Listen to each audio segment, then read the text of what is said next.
Hi, I'm Karen Dennison. I wanted to talk a little bit about the DVD, Building Blocks for Quilts Volume 1, and why I chose that name and why I chose those patterns, those quilt blocks. The reason why I chose the name is because I really believe that all of the quilt blocks are all made from building blocks.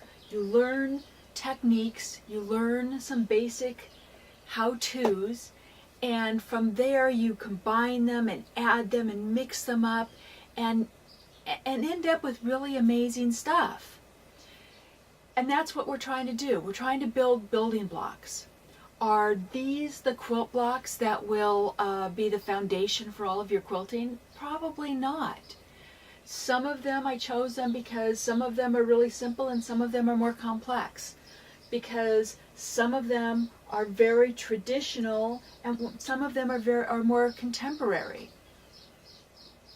But more importantly, I chose them because all of them use elements that are used over and over and over again in piecing, in patchwork quilting. A half square triangle can be a pinwheel, it can be broken dishes, it can be the basic of a shoe fly.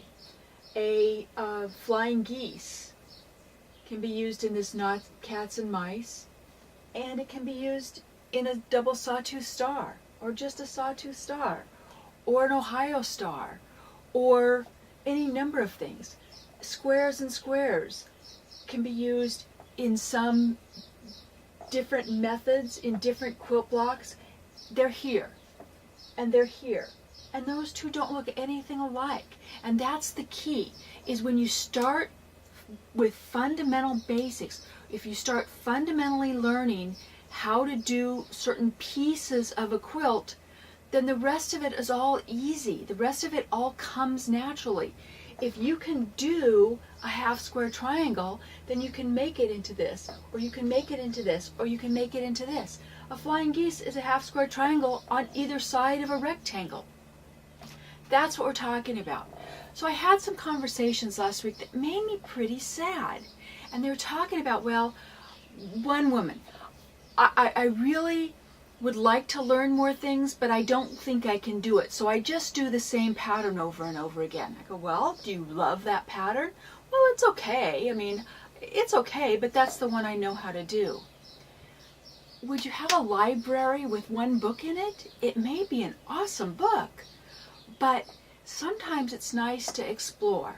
And that's what I'm trying to offer, is building blocks, is basic understanding of how to do X, Y, and Z, and build that into a comfort level for you. If she were comfortable with different elements, then she can mix the elements up and still be comfortable.